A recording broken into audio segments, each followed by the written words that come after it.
My daughter-in-law blocked me for 10 years. When I got rich, she showed up with luggage. I smiled. I was glad to have her here. My name is Cynthia, and I'm 64 years old. For the past 10 years, I haven't heard my grandchildren's voices. Not on birthdays, not on Christmas, not even when little Mason took his first steps, or when Emma lost her first tooth. It wasn't my choice. I remember the last time I saw them like it was yesterday, even though it was actually 2014. Emma was barely 2, holding a crayon as she scribbled on paper at my kitchen table. Mason was just a baby, sleeping peacefully in my arms while I rocked him by the window. The afternoon light came through my cheap curtains, casting a warm glow over what I thought would be many more moments like this. "Mom, we need to talk," my son Brock said. His voice sounded different, sharper than I'd heard before. He stood in my doorway, and Ellery, his wife, was beside him, arms crossed, with that look I'd come to dread, the one that meant she'd been poisoning his mind again. "Of course, honey. Let me just put Mason down for his nap," I said. Ellery interrupted. "Actually, we'll be taking the children home now, and Cynthia, we've decided it's best if you don't see them anymore." Her words hit me like a punch. I stopped mid-step. Mason still sleeping in my arms. "What do you mean?" I whispered. "Brock wouldn't meet my eyes." "Mom, you're not a good influence on them. Ellery thinks, we think it's better if they grow up without certain negative elements in their lives." Negative elements. That's what they called me. "Brock, I'm your mother. These are my grandchildren," I said, my voice barely above a whisper, afraid to wake Mason, afraid to believe what I was hearing. Ellery stepped forward, her designer heels clicking on my worn linoleum floor. "Let's be honest, Cynthia.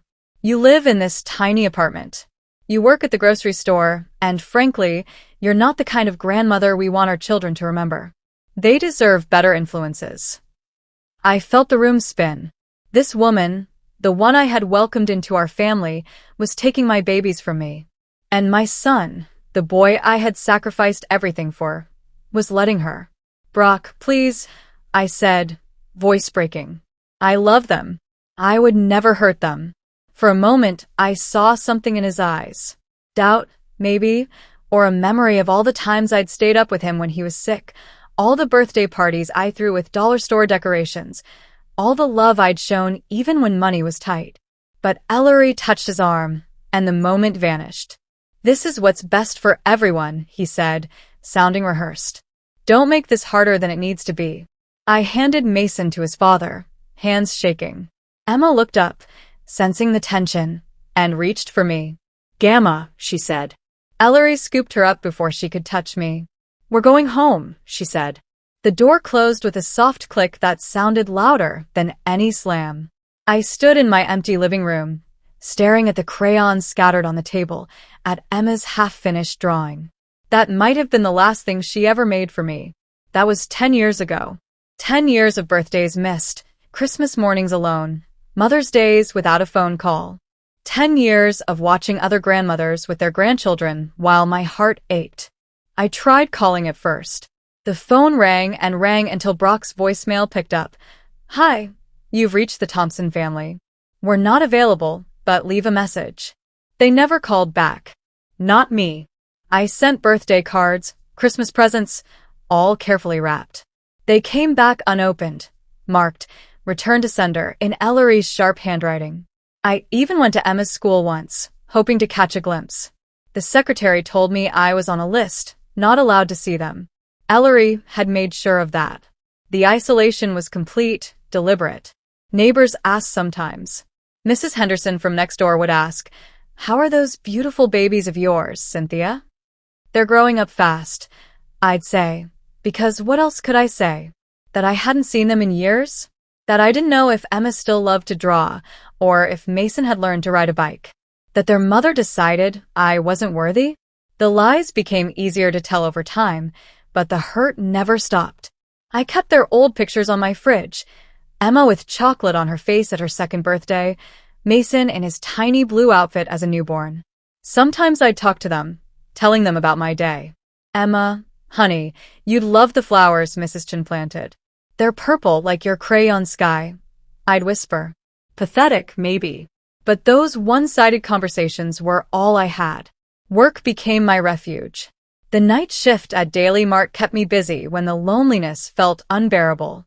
Stocking shelves, helping customers, counting inventory, tasks to keep my hands moving and my mind from wandering too far into the pain. Susan, my manager, understood. She never asked why I preferred nights or didn't take vacation. "You're dependable," she'd say when the district manager came by. Dependable, yes. Alone, yes.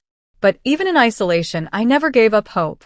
Every phone call might be Brock coming to his senses. Every knock might be Emma and Mason wanting to see me. Every birthday was another year closer to them, making their own choices about me. I kept a notebook of things to tell them someday. Emma's 10th birthday. "I hope you still love to draw." I kept all your pictures. Mason's 8th birthday. "I wonder if you're as tall as your dad." He was always climbing everything. Small hopes, quiet dreams that kept me going when everything else felt impossible. The hardest part wasn't holidays, it was ordinary moments. Seeing a children's book and thinking Emma might like it. Hearing a little boy laugh and wondering if it was Mason. Watching families at the park and imagining pushing my grandchildren on swings. I learned to live with the ache, like living with chronic pain. Some days were better. Some days the grief crashed over me again. Then this morning, something happened that changed everything.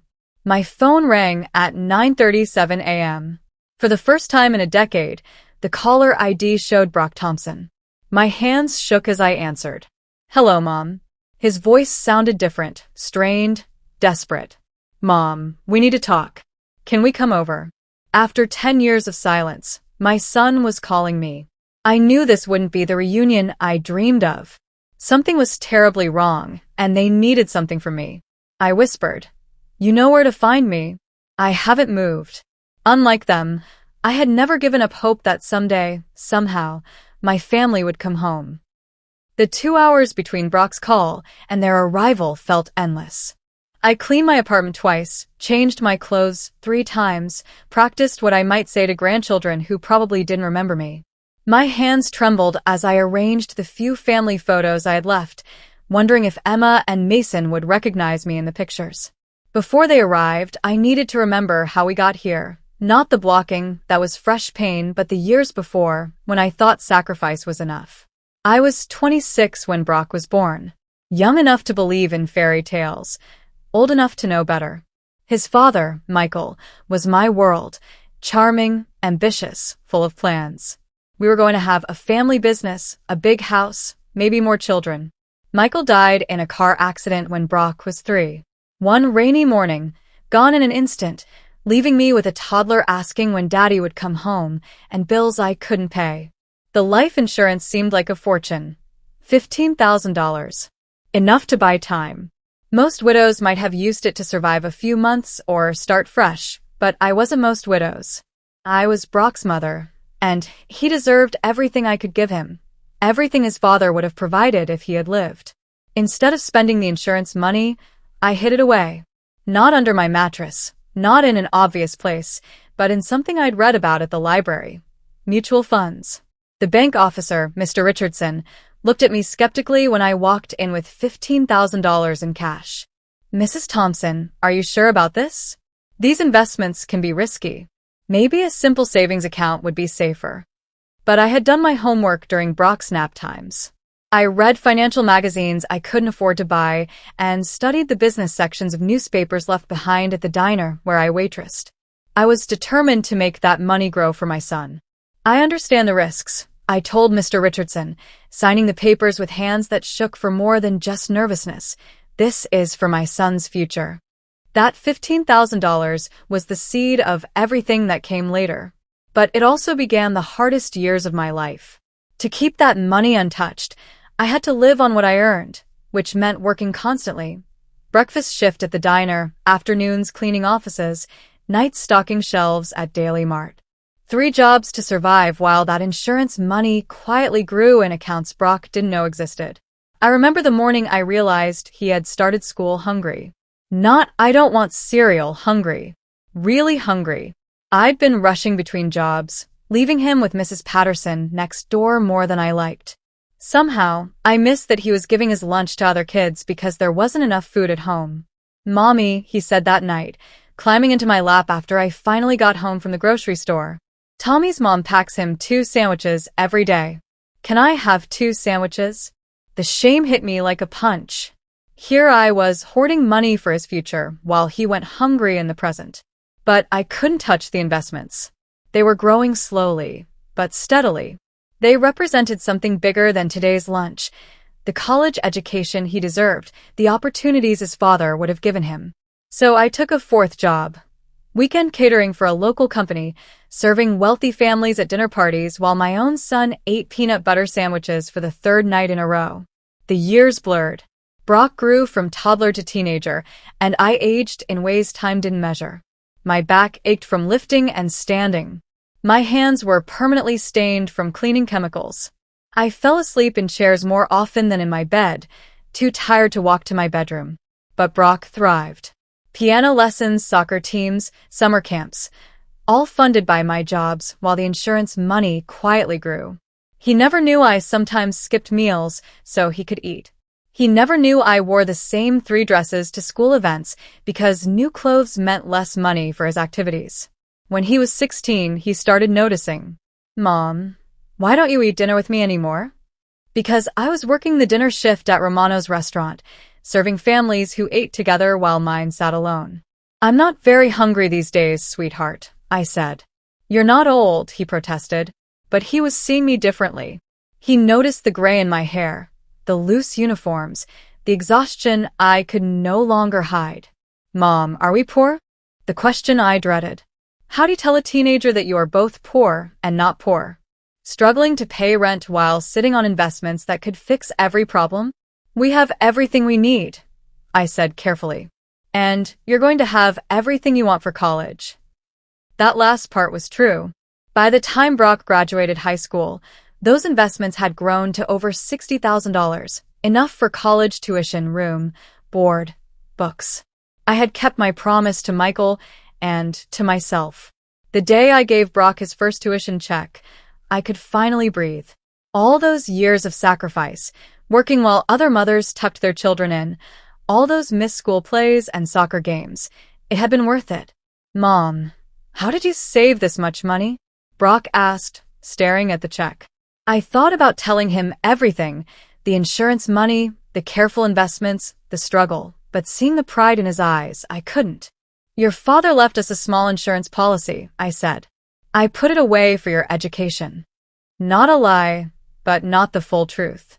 Brock went to college, graduated with honors, and got a good marketing job. He met Ellery during his senior year. She was from a wealthy family and had very specific ideas about her future. I was happy for him, even when Ellery's engagement ring cost more than I made in 6 months, even when their wedding had more flowers than I'd ever seen, even when they bought a house where my yearly salary wouldn't cover property taxes. What I didn't realize was that somewhere along the way, Brock began to see me the way Ellery did, not as the woman who had sacrificed everything, but as a reminder of humble beginnings he wanted to forget. The blocking happened gradually, then all at once. Fewer visits, shorter phone calls, excuses for why I couldn't babysit. And finally, that terrible afternoon when Emma and Mason were taken away forever. After they left, I threw myself into work. But the investments I'd barely touched continued growing. I started paying attention to financial news, reading newsletters, learning about diversification and portfolio management. $15,000 became $60,000 for Brock's college, then $100,000, then $200,000. I lived modestly, worked the same jobs, wore the same clothes. Every quarter, when the investment statements arrived in plain white envelopes, the numbers made me shake. Last month, I opened one envelope and had to sit down. $2,400,000. Somehow, without trying, I had become wealthy. The young widow who had invested $15,000 had built a fortune over 34 years of patient, disciplined investing. I told no one. Not Mrs. Henderson, not Susan, not the family that had rejected me. I kept working my shifts, paying $800 rent, shopping with coupons. The statements went in a folder in my bedroom, hidden behind old tax returns and insurance papers. A secret fortune that could change everything. This morning, before Brock's call, I opened that folder again. $2,400,000. Money that could pay off their mortgage, send Emma and Mason to any college, buy them anything they wanted. Money that represented 34 years of denial, of living below my means, of choosing the future over the present. I had been poor so long, I forgot how to be anything else. Even now, with the numbers screaming otherwise, my heart still felt like that young widow counting pennies. But with Brock's desperate call echoing in my mind, I wondered if it was time to stop hiding. Time to see what my family really wanted after 10 years of telling me I had nothing to offer. The knock at my door came at exactly 11:30 a.m. I opened it to find Brock and Ellery looking older than I imagined. Behind them, like a miracle I had stopped believing in, were Emma and Mason. Emma was 12, tall and serious, with dark hair like Brock's at that age. Mason was 10, fidgety and curious, eyes darting around my apartment like he was cataloging everything. "Hello, Cynthia," Ellery said carefully. Pulling suitcases behind her, she continued, "We need to have a conversation." As I stepped aside, I heard Emma whisper to Mason, "Is this really our grandmother? The one Mom said we shouldn't remember." The real test was beginning. They looked around my living room like strangers. Ellery's eyes swept over my modest furniture, my discount curtains, my small TV with rabbit ears. Her smile was brittle. "Grandmother Cynthia," Emma said hesitantly. The words sounded foreign. "Is that so?" I said, looking at Brock. He avoided my eyes, studying the carpet. Ellery stepped forward. "We thought it was time to reconnect. Family is important, don't you think? And with your recent good fortune, it seems the perfect opportunity to spend some quality time together." "Recent good fortune?" I asked. "Oh, come now, Cynthia." Ellery's laugh was musical, completely artificial.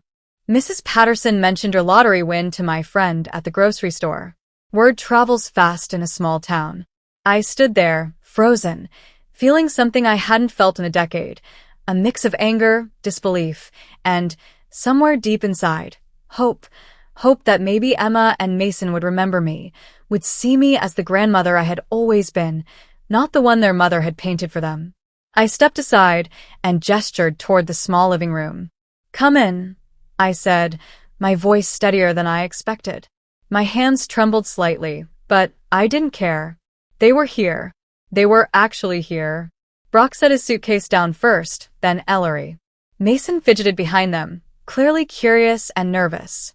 Emma, standing taller than I expected, hesitated at the threshold, looking around my tiny apartment with wide eyes. "It's smaller than I thought," she said quietly. I smiled gently. "Yes," I said, "but it's home. And it's always had room for you too." Her dark eyes flicked to me. For the first time in 10 years, she hesitated, as if weighing whether to believe me. "Really?" she asked softly. "Really?" I said, stepping closer. "Nothing's changed about how I feel about you. Not for a single day." Mason's curiosity overcame his shyness. "Gamma," he said, pointing at the photos on my wall. "Is that me?" "Yes," I whispered, picking up one of the pictures. Mason's baby face looked back at me, round and perfect in a tiny blue outfit. I handed the photo to him, and he held it delicately, like it was a treasure. Emma reached for a photo of herself scribbling with crayons on my old kitchen table. "That's me," she said, smiling. For a moment, it was like the years of silence never happened. Ellery's smile tightened. "Shall we sit?" she asked, leading them toward the couch. I gestured for them to sit on the sofa and chairs. Brock hesitated by the doorway, watching, unsure of what to say. Finally, he spoke. "Mom, we didn't come here for a visit," he said slowly. "We came because we need your help." I felt a chill, the kind that comes when you sense there's more to a story than you're being told. "What kind of help?" asked carefully. Ellery cleared her throat. "Cynthia, we've realized something. Something important. And we think it's time for the children to reconnect with their grandmother. With you." I blinked. "Reconnect? After 10 years?" My voice cracked slightly. "Yes, Brock said quietly. Ellery and we made mistakes. Big mistakes. We blocked you from their lives, and, well, we see now that it was wrong. And now, we want them to know you, to be a part of their lives again. I wanted to believe him. I really did. But my heart was cautious. Too cautious after 10 years of waiting and hoping for something that never came. Ellery placed her hands on the handles of the suitcases.